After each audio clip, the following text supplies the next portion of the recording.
यशोदानन्दना व्रजजनरञ्जन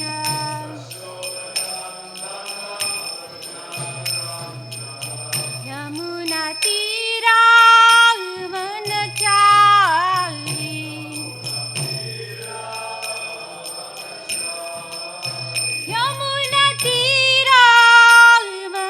यमुनातीरावनचारि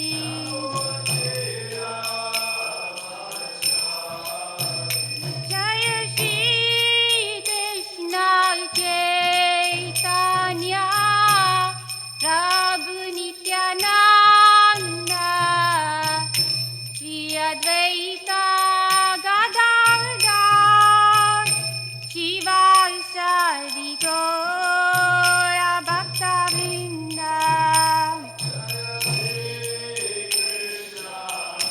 Chaitanya Prabhu Nityanand Shri Advaita Gadadhar शिवासादि Gaur भक्तवृंद Jai Shri Krishna Chaitanya Prabhu Nityanand Shri Advaita Gadadhar शिवासादि Gaur भक्तवृंद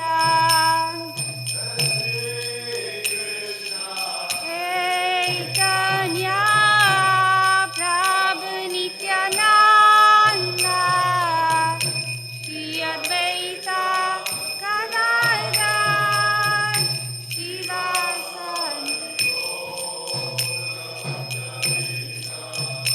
Hare Krishna Krishna Krishna Hare Hare Hare Ram Ram Ram Hare Hare Hare Krishna Krishna Krishna Hare Hare Hare Ram Ram Ram Hare Hare Hare Krishna Krishna Krishna Krishna Hare Hare Hare Ram Ram Ram Hare Hare Hare Krishna Krishna Krishna Hare Hare Hare Ram Ram Ram Hare Hare Jai Radha गोविंदारी Shri Radhe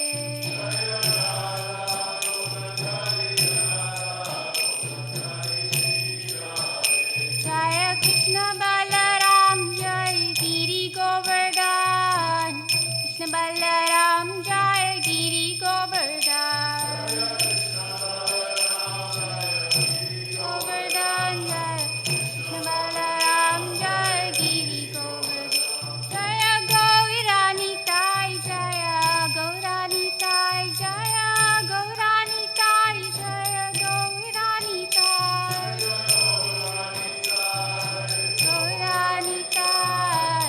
Gaura Nitai Jai Gaura Nitai Jai Jai Prabhupada Prabhupada Jai Jai Prabhupada Prabhupada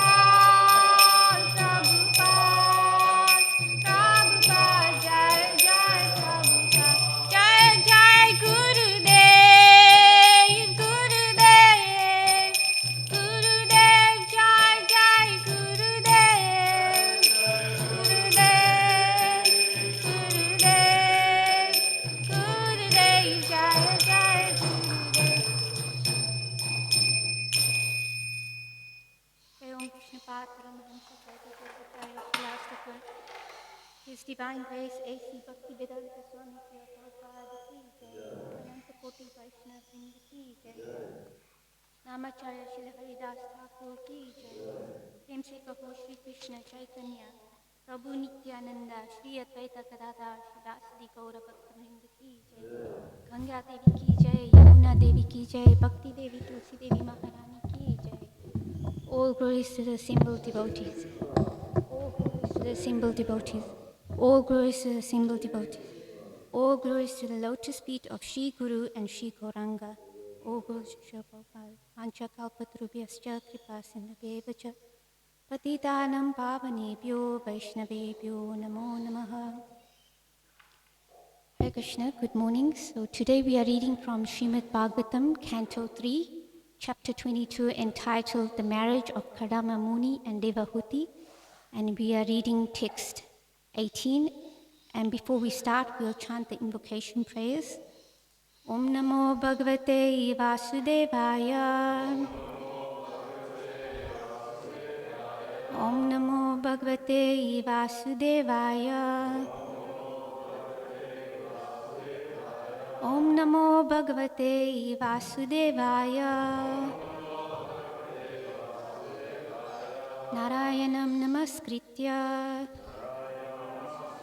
Naram Chaiva Narottamam Devim Saraswatim Yasam Tato Jayam Udirayet Nashta Prayasha Badreshu Nityam Bhagavata Sevaya Bhagavati Bhakti Bhagavati Uttama Shloke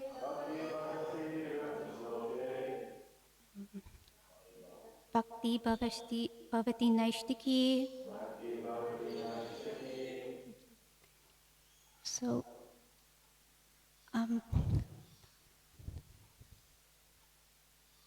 Tam prarthayantim lalana lalamam Asevita Shri Charane Adrishtam Vatsam Manor Uchapada Svasaram Konanu Manyeta Buddho Abhiyatam Tam prarthayantim lalana lalamam Asevita Shri Charaner Adrishtam Vatsam Manor Uchapada Svasaram Konanu Manyeta Buddho Abhiyatam.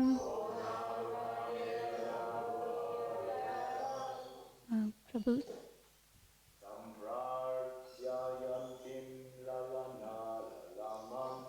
Tam prarthayantim lalana lalamam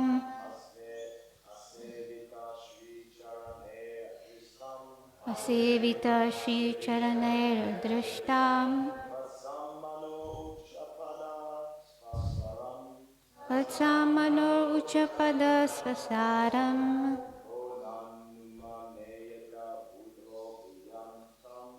Onanu Manyeta Buddho Biyatam.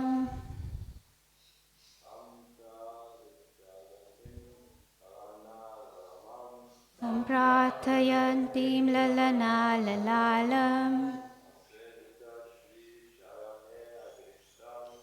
Sevita Shri Charane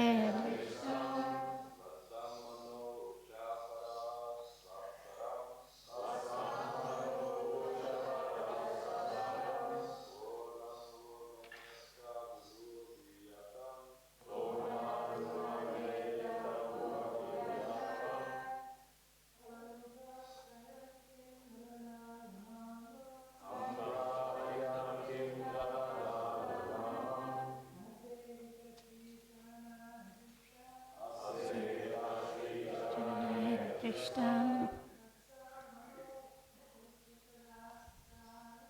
Vatsamano Uchapada Svasaram Konanu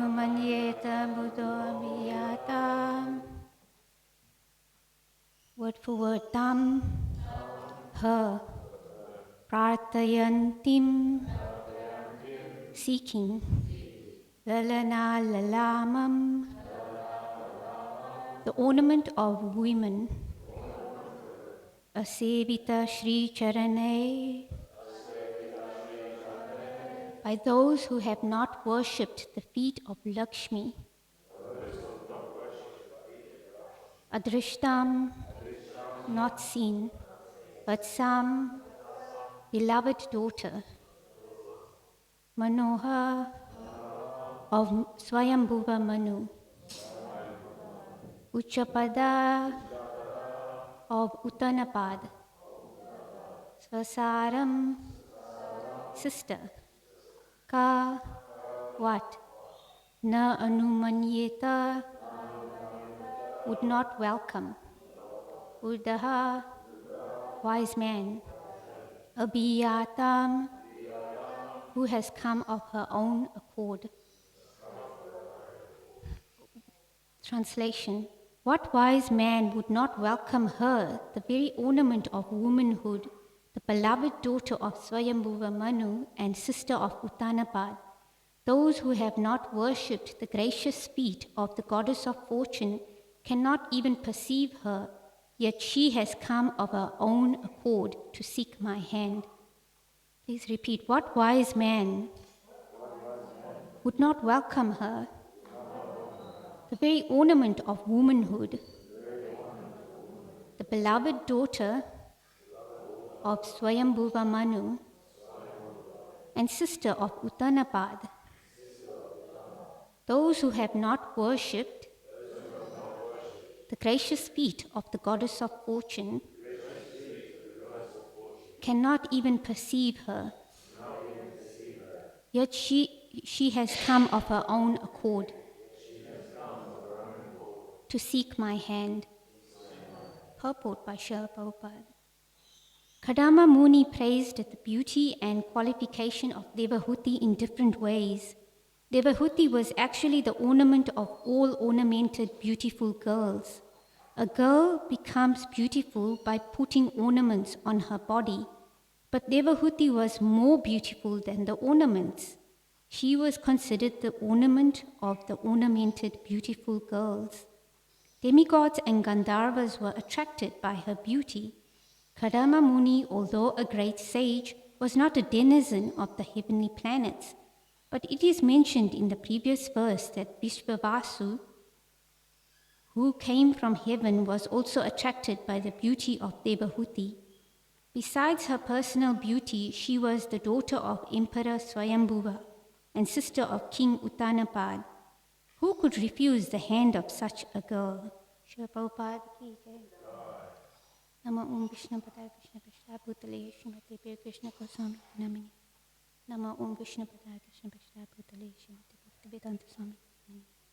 Namaste Saraswati Devi Gaurachalini. I seek the blessings of all the devotees, especially all the senior devotees and all the devotees, that I can speak something that will be beneficial for all of us, and especially I speak for my own purification. And whatever I'm speaking, I'm just repeating what I have heard and what I've said, coming in the disciplic chain. And it's not that I've realized all of this knowledge, and I hope that it can pierce my heart and I can apply this knowledge that Srila Prabhupada has brought to us, coming directly from Krishna. So in this purport, Prabhupada is mentioning that Devahuti was even more beautiful than the ornaments. And here Kadama Muni, her future husband, is praising the qualification of Devahuti. And he's saying that she is the very ornament of womanhood, that she was very beautiful. And yes, in yesterday's verse, Padma Mataji was mentioning how the Gandharva or angels, there was one named Vishvavasu who fell down just by seeing her beautiful form. So let's define beauty. So someone who's of a higher realm, they perceive beauty differently. I remember when Bhanu Swami was here during the lockdown, he gave many classes, and he gave one class on the different varshas.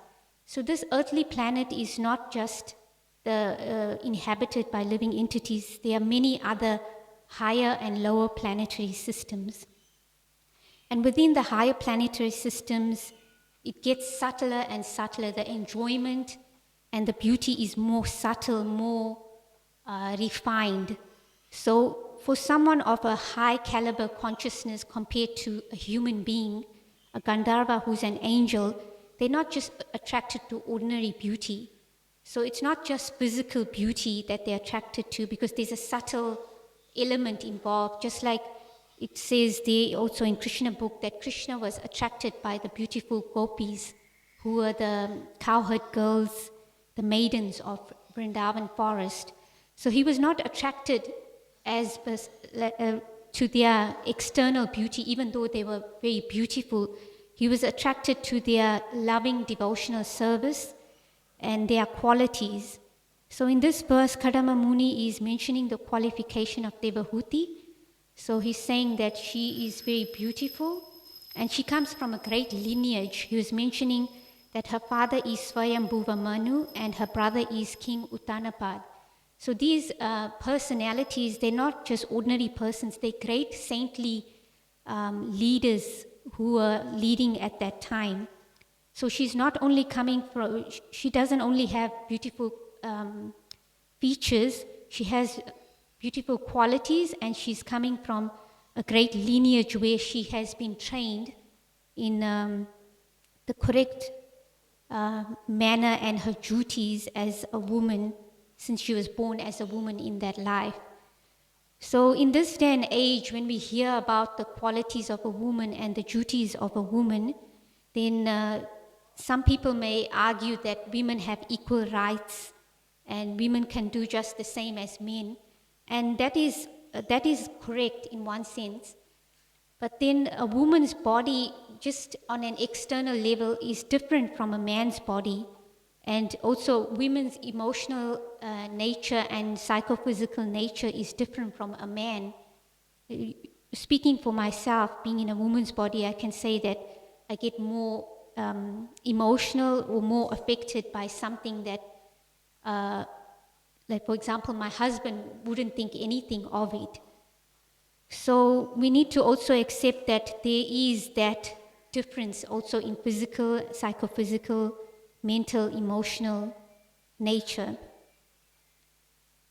So in terms of talking about the qualities of women, in chapter 10 of Bhagavad Gita, which is entitled The Opulence. Yes, thank you. The Opulence of the Absolute. In Bhagavad Gita 10:34, Krishna says there that among women I am fame, fortune, speech, memory, intelligence, faithfulness, and patience. So Devahuti was not only beautiful externally, she had many saintly qualities and moral qualities, which she was trained because she's from a very refined family. Just like we heard in yesterday's verse that the women in those days, they didn't mix freely with men. The castle, the palace was very high and she would play ball and no one saw her, but that Gandharva, that angel, he was flying in the sky with his mystical aeroplane and he saw her and he fell down. And I'm not sure, maybe I was listening in the back. I'm not sure if Krishna Kirtan Prabhu mentioned about how Vishwavasu, when he fell, because angels have wings, so he got back on the Vimana, just a side point. So the qualities of the women, of a saintly woman, is that she also has fine speech. She speaks respectfully to all, everyone, and just like in Bhagavad Gita, it gives us how we should interact with different persons. Just like in psychology, people learn psychology, psychotherapy and all that. There's a way we need to talk to people according to where they are at. Just like in Bhagavad Gita and also in Nectar of Instruction, Sri Ishopanishad, it talks about the 3 levels of devotees. So these great saintly ladies, they were also trained how to interact with people how to respect elders, and they had fine memory. Prabhupada mentioned in that same purport of Bhagavad Gita 10:34 that if a woman possesses all of them or some of them, she becomes glorious. So Devahuti is considered very glorious. And just also a few days ago, Ikshwaku Prabhu, our Bhakti Shastri teacher, he was mentioning about Sri Ishopanishad and how the Vedas come directly from Krishna. So the Vedas were originally spoken in the ancient Sanskrit language, which is the language of the devas, the demigods, high-level language. So in the purport of 1034 Bhagavad Gita, Prabhupada mentions there that Sanskrit is a perfect language and is therefore very glorious. After studying, if one can remember, which is smaranam, the subject matter, he is gifted with good memory or smriti. One need not read many books on different subject matters. The ability to remember a few and quote them when necessary is also another opulence. So this good memory, and the ladies in those times, they were also trained in spiritual understanding and spiritual knowledge.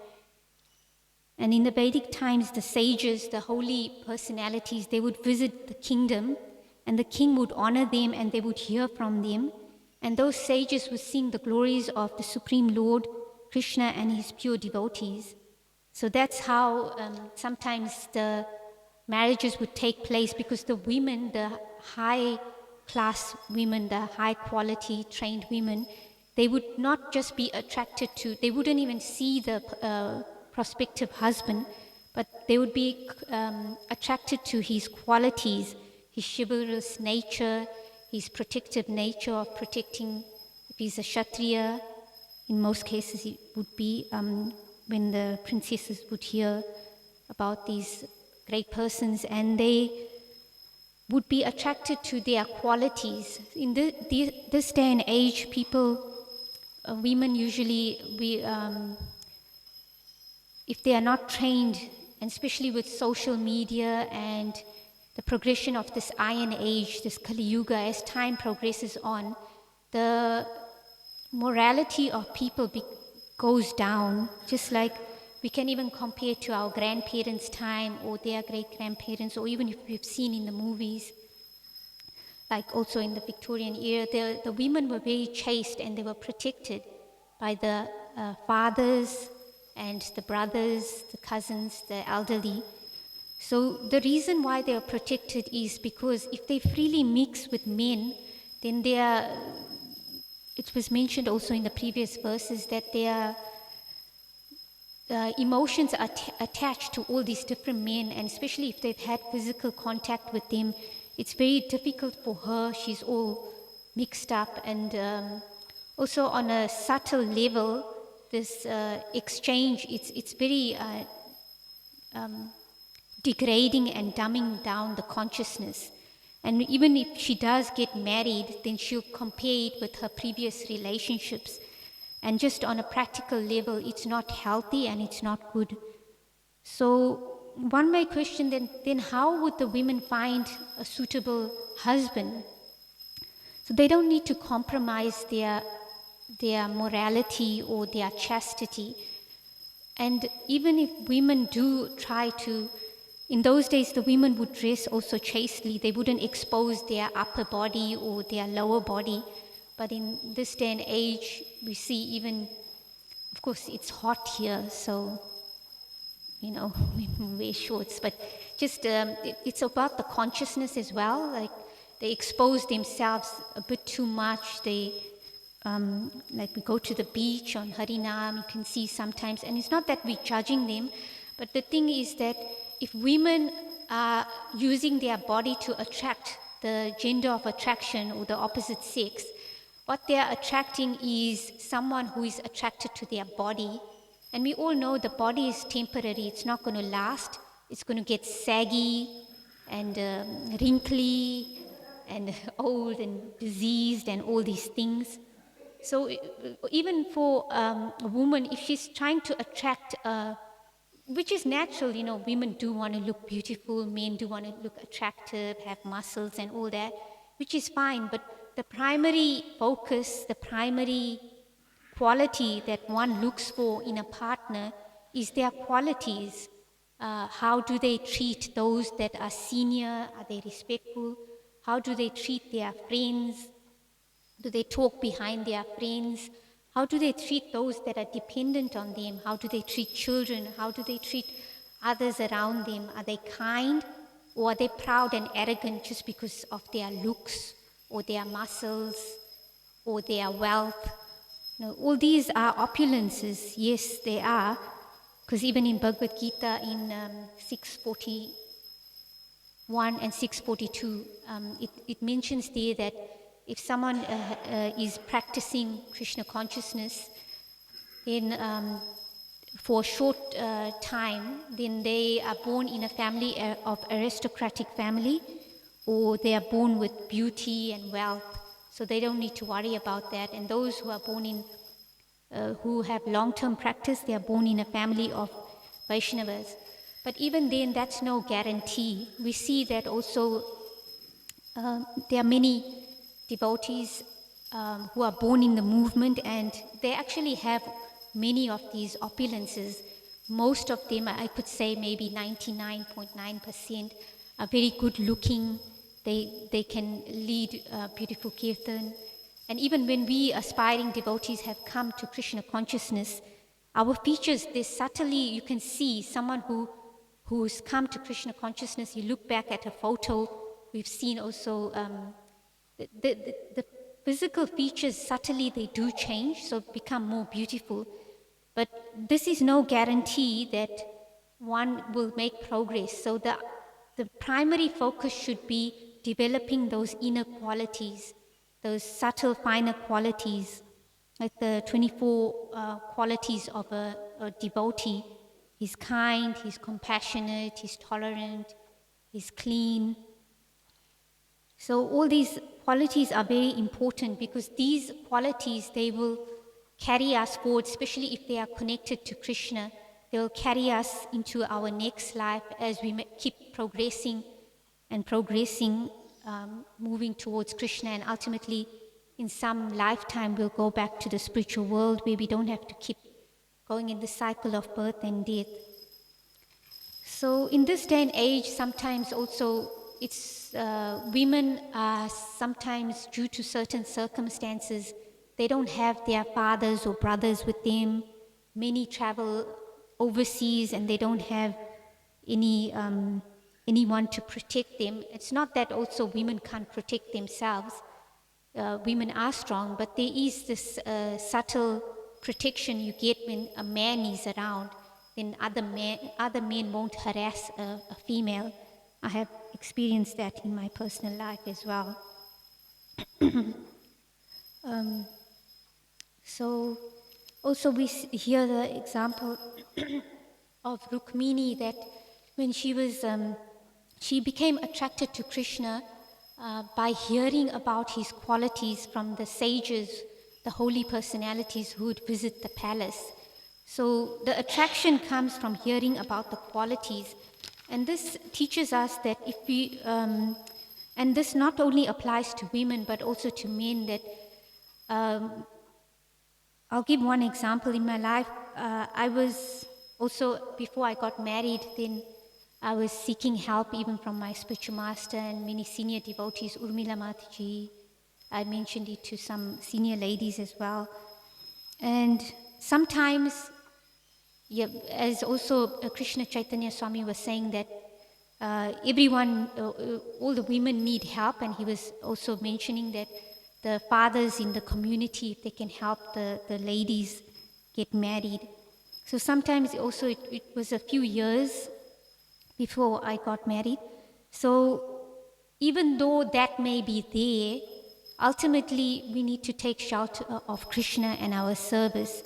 Actually, 2 senior devotees mentioned to me that you don't need to, even if we don't externally do something, but for women, they have this anxiety, because women do have this nature that they do want to settle down, and just so they can peacefully focus on their service. In general, I'm just mentioning also from my personal experience. They don't want to also be just harassed and being stared at by every single man. So, the women, they do need protection, but ultimately Krishna is the one that arranges for the suitable person. And also for women, I remember also Ambika Mataji was mentioning that Prabhupada said that if you have any problem, you just approach Gauranitai and Krishna Balaram, you stand in front of them and you say, "My dear sirs, this is the problem I have." And also Vaisheshika Prabhu mentions that we can go to the Lord with our desires and prayers, but we can also end the prayer with, "If that is your desire," and also end with, "Do what is best for me in my spiritual life." So ultimately, this is our primary focus. Material lives, how many material lives have we had? Traversing in the 8,400,000 species of life, and we don't know how many human births we had or how many human births we are guaranteed to have. So the primary focus of this human birth, which is like a gift of a diamond, we can't crack nuts with the diamond. If we use that diamond, the human birth, to do the 4 things that every living entity does: eating, sleeping, mating, defending, then how different are we from animals? This human form of life awards us with this sense of inquiry that who am I, who is God, and what is my purpose in life? And I just wanted to also mention about some powerful chaste ladies. Mother Sita, she was a very powerful chaste lady. So also her father had arranged for her marriage, and he could understand that she couldn't just marry an ordinary person because she was very saintly, and he was told also that she is very saintly personality. And she was very powerful. She could carry Lord Shiva's bow that even thousands, tens of thousands of soldiers couldn't even carry it. They would even sweat, but she just carried it with her one single hand. So he arranged for the special competition where whoever could string that special bow, that person would marry his daughter. So Lord Ram came and married her. So Krishna has designed for someone for everyone. And even if in this lifetime we may not have someone in our life, we know that we have Krishna. It says that in one of the Shastras, it says that if you want a son who will never die, take Krishna as your son. If you want a husband who will never leave you, who will always give you shelter, then take Krishna as your husband. Of course, this is something not very easily done. But at the same time, we can take the principle, the essence of this instruction that despite whether we're married, we're not married, we want to get married, or whatever the case may be, we take shelter of Krishna because ultimately Krishna is our benefactor. And also we've been hearing from previous classes that whatever happens to us, there's a reason for it. And I was listening to this class by one of our scientists in our society, Chaitanya Charan Prabhu, and he was talking about karma, or karma, as you say it here in the West. He was saying that this law of karma is very subtle. So sometimes even if someone may not get married or they're struggling or suffering, it could be due to something from a previous life. Just an example of how subtle the laws of karma are, he was mentioning there, and also Ramai Swami had mentioned previously about Dhritarashtra, that he had 100 sons and all his 100 sons were killed. And when he asked Krishna that why did I have to have all my 100 sons killed? And then Krishna explained that in 100 previous births or something of the sort, many previous births, he was a hunter, and he had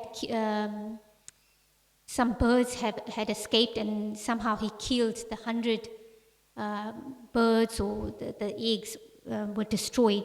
So he had to accumulate piety to have 100 sons for that many lifetimes in order to get the credit of getting 100 sons. And that's why he lost, or he had to witness, just like the birds witnessed him killing the sun. So not that we judge others externally when they are suffering, but for ourselves to philosophically understand and to take shelter of Krishna and just put that aside, that I'm suffering because I did something very terrible in my previous life or even before I came to Krishna consciousness. So the interesting point that Chaitanya Charan Prabhu was saying when someone asked him the question that wouldn't it be easier if someone, or maybe it was S.P. Keshava Swami was answering a question to someone, that it's not kind of fair that we don't know our previous life, then how will we rectify it? And the example, it was S.P. Keshava Swami, he said, the example is if some, Chaitanya Charan Prabhu, he said, if a mosquito bites you and you get malaria, and you tell the doctor wants to treat you, and you say, no, I want to find out which mosquito bit me. Like we're trying to want to find out what happened and this happened. No, we worry about rectifying the problem and moving forward, so that we apply certain things, or we take some neem or whatever it is. So the laws of karma are very subtle.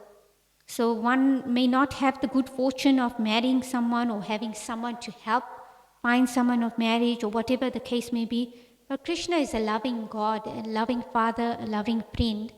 And if we sincerely serve Him, He will make the best arrangement for us. We just need to focus on our service, on pleasing Krishna, pleasing Srila Prabhupada, and everything else will fall into place. Whatever anomalies there are in the world, because in Kali Yuga we don't have that perfect scenario where the girl is raised in a proper family. Both parents are so pious and good. They treat her well and she's protected. We don't see it so much in this day and age. So ultimately we take shelter of Krishna. And Krishna himself teaches us how to respect women. It's mentioned in Srimad Bhagavatam, Canto 1, 11:28, that Krishna showed the ideal example of how to treat women. So before that, I'll mention that there are 7 mothers, since we are talking about the qualities of a woman.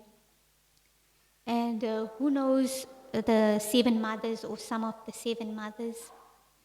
Tom Prabhu? Yes.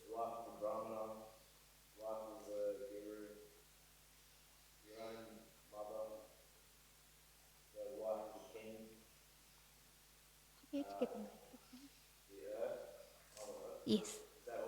And the cow. You got, yeah. Thank you so much. So the significance of the mother is very important. So just like in this day and age, so there's 7 mothers. So including our own mother, we have the nursemaid who maybe could have breastfed us if the mother couldn't. Mother cow, Mother Earth, the leader's wife or the king's wife, the Brahmana's wife, Brahmani, and the Guru Patni. It's like Vaisheshika Prabhu, he has Nirakula Mataji, so she is Guru Ma. The disciples address her as Guru Ma, the mother. So it's said there in scriptures that a man should see every woman as a mother. He shouldn't see her as an object of his lusty desires and attraction. But not only women, we should also see the principle of it, that women shouldn't look at men as an object of sense gratification.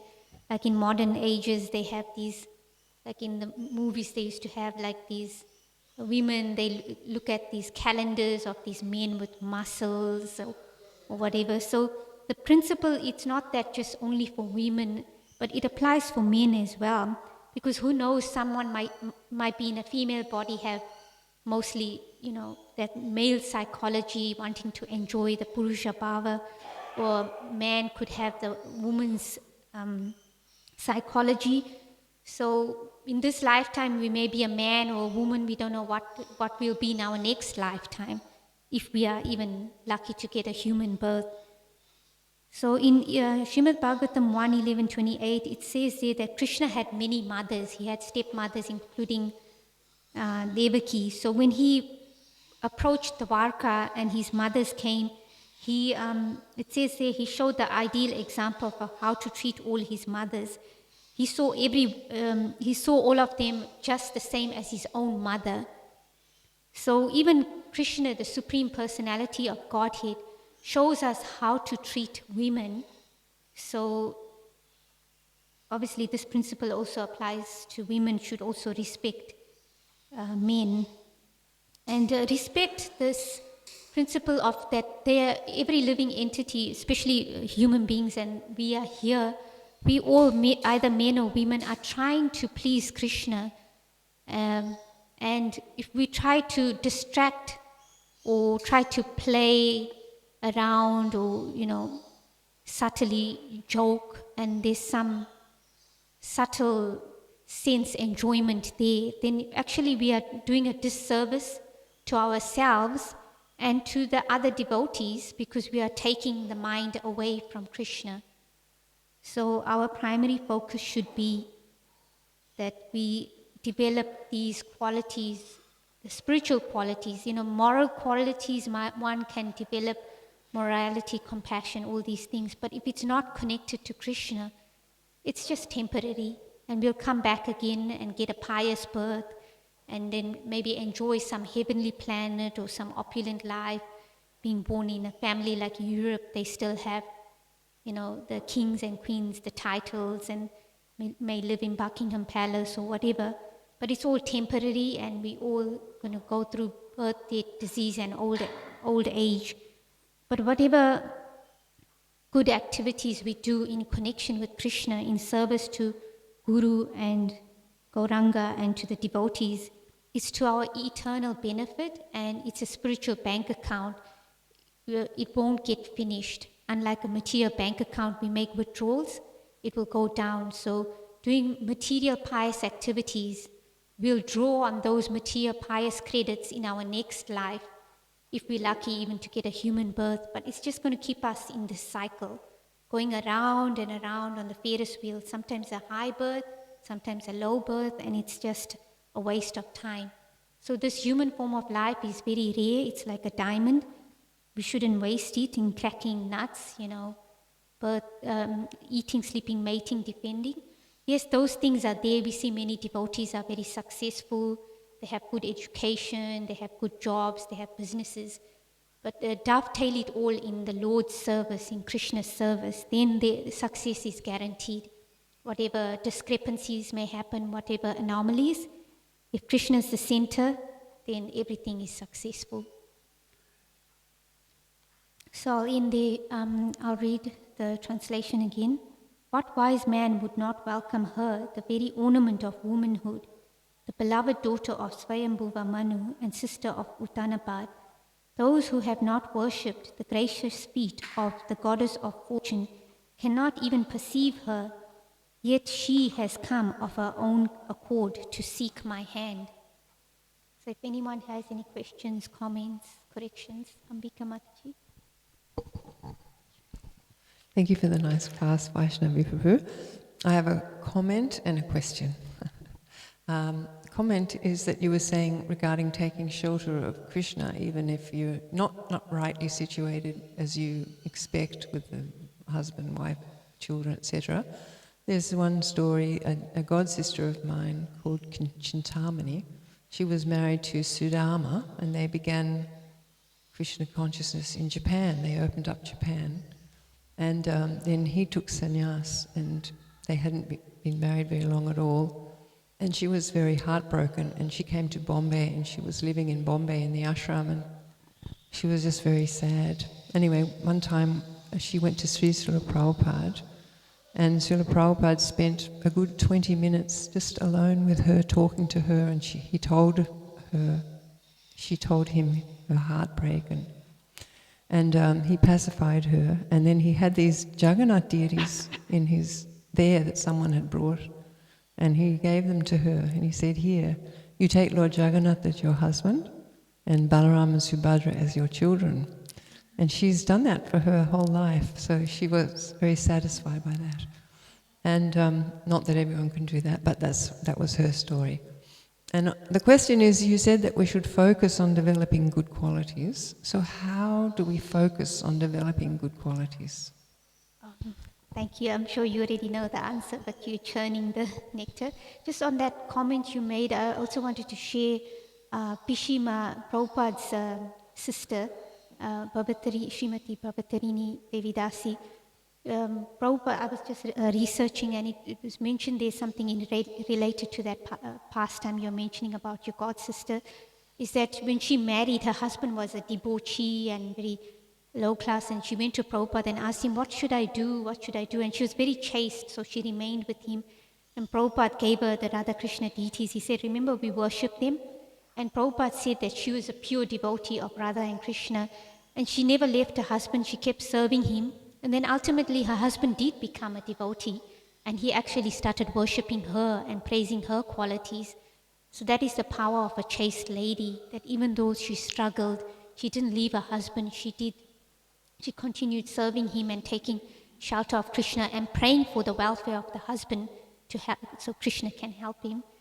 And yeah, just sharing from whatever the level of realization I have is how we can focus on developing the good qualities. It's not that we exactly, as per se, focus on them, but we just engage in devotional service as given, the instructions given to us by Srila Prabhupada in Nectar of Devotion, Nectar of Instruction.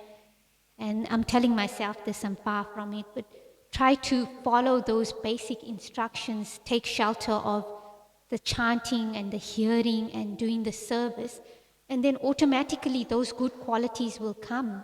Just like we're doing Bhakti Shastri with Ikshwaku Prabhu, and it's mentioned there also in Nectar of Instruction, Nectar of Devotion, Ishopanishad, that the devotee automatically develops the good qualities of the demigods because they are following Krishna, Krishna consciousness. So that was my understanding. Thank you. Did you want to add anything to that? No, that's very nice, because once we, get that mercy of Krishna, then everything comes. Yeah.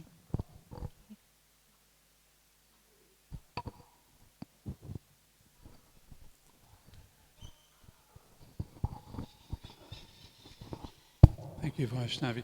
I'm just, when we hear this extraordinary culture, Vedic culture, how well cared for the ladies were and protected, but it seems in this current age, I can't see that as any hope, because young girls are sent to school at the age of 5.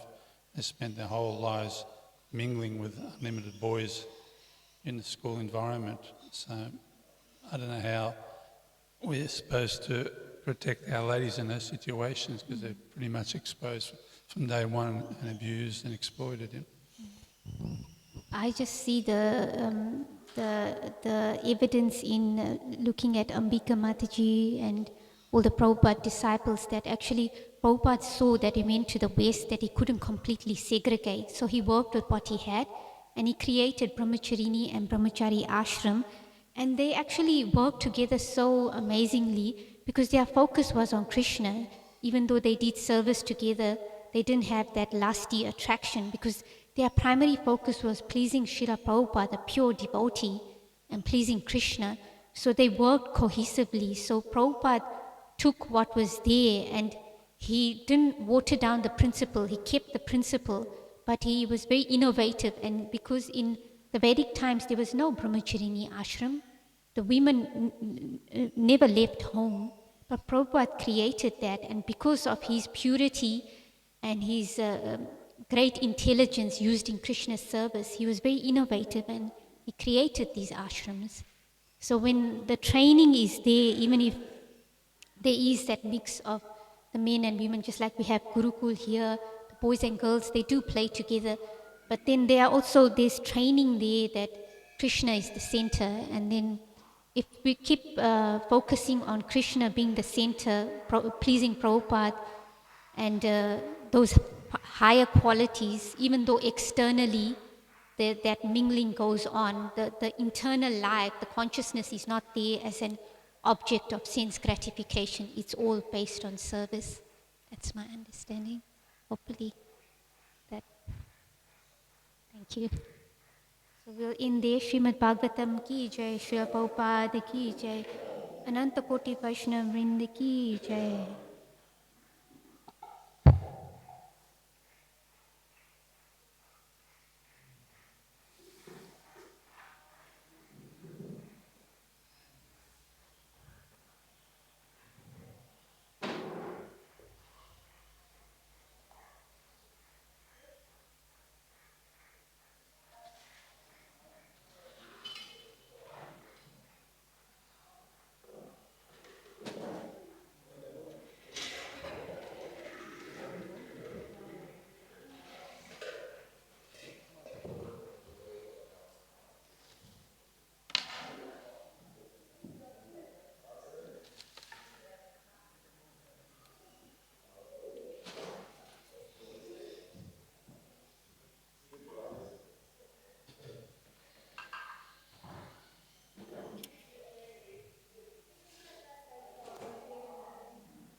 Krishna, Krishna